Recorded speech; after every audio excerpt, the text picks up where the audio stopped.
अथ श्री बृहस्पतिवार व्रत कथा।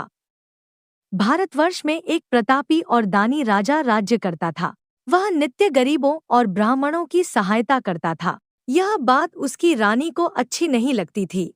वह न ही गरीबों को दान देती, न ही भगवान का पूजन करती थी और राजा को भी दान देने से मना किया करती थी। एक दिन राजा शिकार खेलने वन को गए हुए थे, तो रानी महल में अकेली थी। उसी समय बृहस्पतिदेव साधु वेश में राजा के महल में भिक्षा के लिए गए और भिक्षा मांगी। रानी ने भिक्षा देने से इनकार किया और कहा, हे साधु महाराज, मैं तो दान पुण्य से तंग आ गई हूँ। मेरा पति सारा धन लुटाते रहते हैं। मेरी इच्छा है कि हमारा धन नष्ट हो जाए, फिर न रहेगा बांस न बजेगी बांसुरी। साधु ने कहा, देवी तुम तो बड़ी विचित्र हो।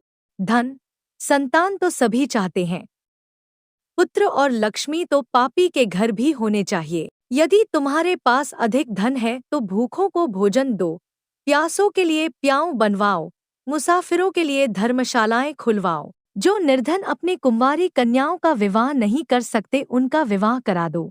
ऐसे और कई काम हैं जिनके करने से तुम्हारा यश लोक परलोक में फैलेगा। परंतु रानी पर उपदेश का कोई प्रभाव न पड़ा। वह बोली, महाराज आप मुझे कुछ न समझाएं।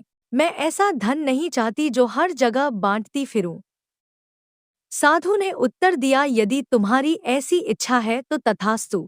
तुम ऐसा करना कि बृहस्पतिवार को घर लीपकर पीली मिट्टी से अपना सिर धोकर स्नान करना, भट्टी चढ़ाकर कपड़े धोना। ऐसा करने से आपका सारा धन नष्ट हो जाएगा। इतना कहकर वह साधु महाराज वहां से आलोप हो गए। साधु के अनुसार कई बातों को पूरा करते हुए रानी को केवल 3 बृहस्पतिवार ही बीते थे कि उसकी समस्त धन संपत्ति नष्ट हो गई। भोजन के लिए राजा का परिवार तरसने लगा।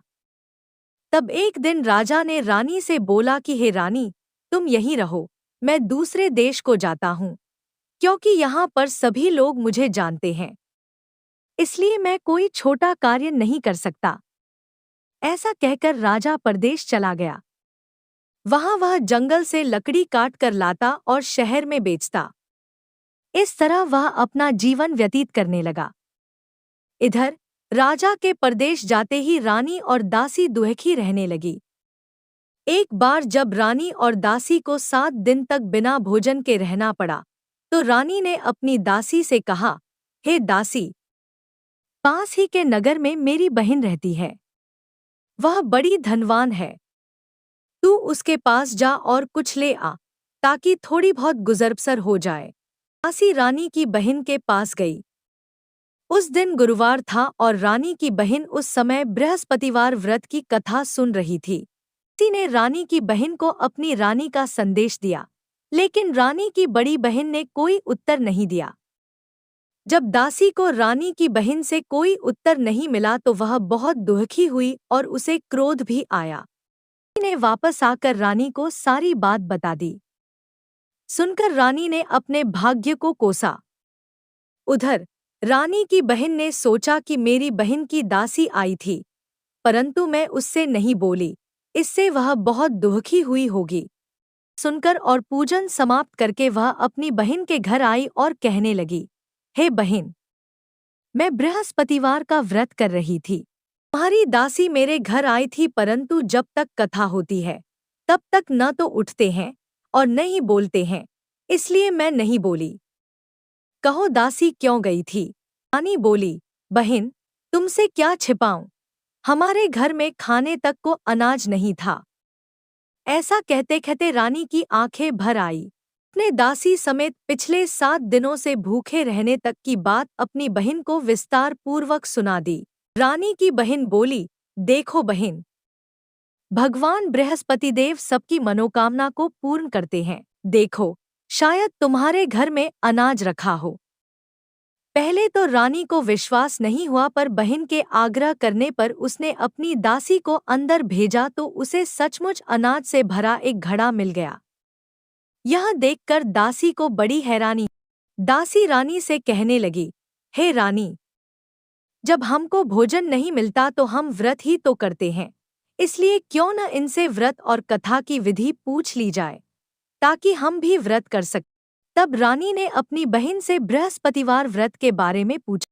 उसकी बहन ने बताया, बृहस्पतिवार के व्रत में चने की दाल और मुनक्का से विष्णु भगवान का केले की जड़ में पूजन करें तथा दीपक जलाएं, व्रत कथा सुने और पीला भोजन ही करें। इससे बृहस्पति देव प्रसन्न होते हैं।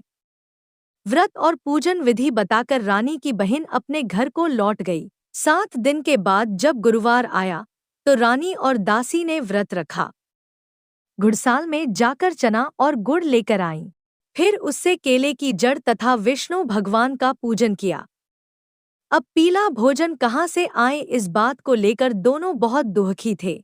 चूंकि उन्होंने व्रत रखा था, इसलिए बृहस्पति देव उनसे प्रसन्न थे। इसलिए वे एक साधारण व्यक्ति का रूप धारण कर 2 थालों में सुंदर पीला भोजन दासी को दे गए। भोजन पाकर दासी प्रसन्न हुई और फिर रानी के साथ मिलकर भोजन ग्रहण किया। उसके बाद वे सभी गुरुवार को व्रत और पूजन करने लगी। बृहस्पति भगवान की कृपा से उनके पास फिर से धन संपत्ति आ गई, परंतु रानी फिर से पहले की तरह आलस्य करने लगी। तब दासी बोली, देखो रानी, तुम पहले भी इस प्रकार आलस्य करती थी।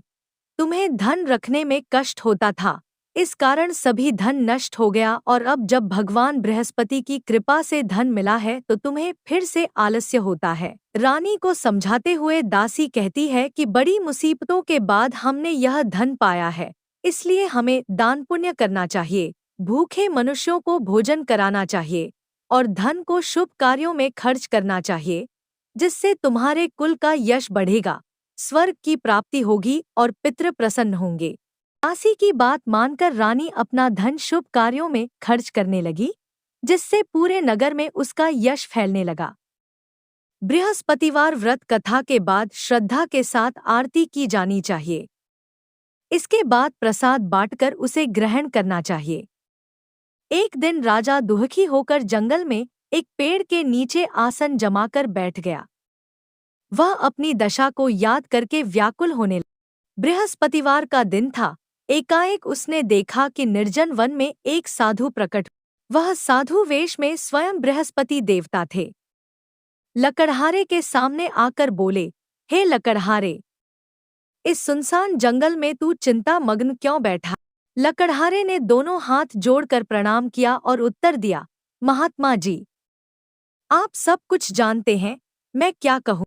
यह कहकर रोने लगा और साधु को अपनी आत्मकथा सुनाई। महात्मा जी ने कहा, तुम्हारी स्त्री ने बृहस्पति के दिन बृहस्पति भगवान का निरादर किया है, जिसके कारण रुष्ट होकर उन्होंने तुम्हारी यह दशा कर दी। अब तुम चिंता को दूर करके मेरे कहने पर चलो तो तुम्हारे सब कष्ट दूर हो जाएंगे और भगवान पहले से भी अधिक संपत्ति देंगे। तुम बृहस्पति के दिन कथा किया करो। 2 पैसे के चने मुनक्का लाकर उसका प्रसाद बनाओ और शुद्ध जल से लोटे में शक्कर मिलाकर अमृत तैयार करो।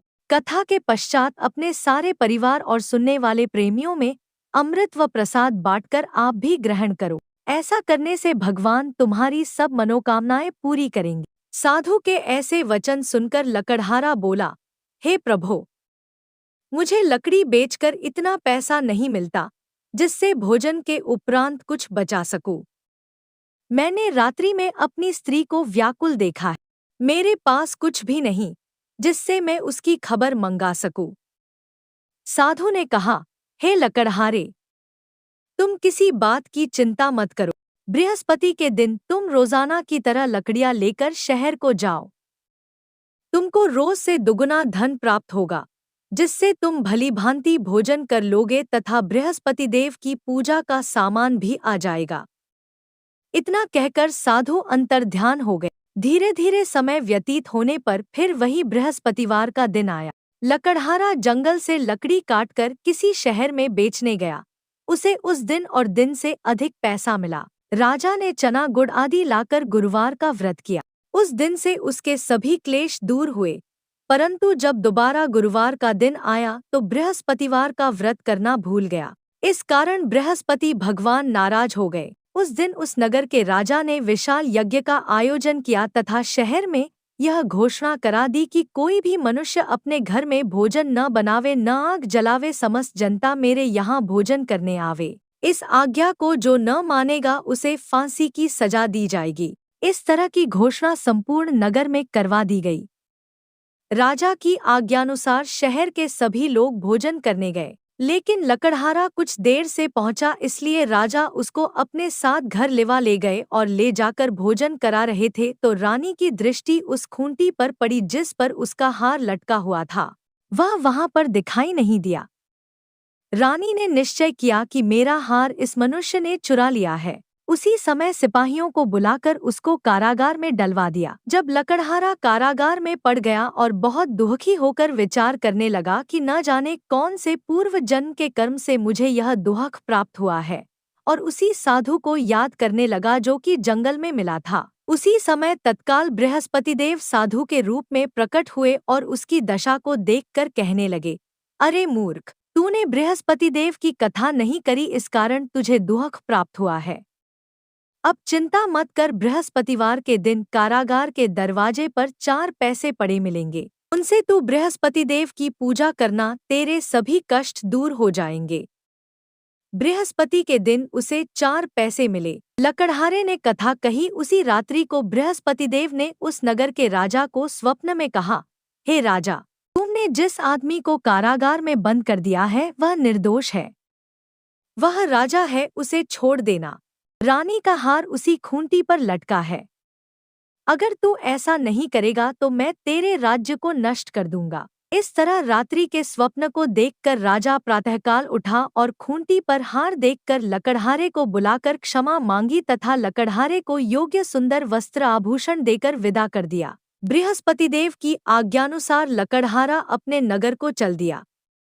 राजा जब अपने नगर के निकट पहुंचा तो उसे बड़ा आश्चर्य हुआ। नगर में पहले से अधिक बाग, तालाब, कुएं तथा बहुत सी धर्मशाला, मंदिर आदि बन गई हैं। राजा ने पूछा, यह किसका बाग और धर्मशाला है? तब नगर के सब लोग कहने लगे, यह सब रानी और बांदी के हैं। तो राजा को आश्चर्य हुआ और गुस्सा भी आया। जब रानी ने यह खबर सुनी कि राजा आ रहे हैं, तो उन्होंने बांदी से कहा कि हे दासी, देख राजा हमको कितनी बुरी हालत में छोड़ गए थे। हमारी ऐसी हालत देखकर वह लौट न जाएं, इसलिए तू दरवाजे पर खड़ी हो जा। आज्ञानुसार दासी दरवाजे पर खड़ी हो गई। राजा आए तो उन्हें अपने साथ लिवा लाई।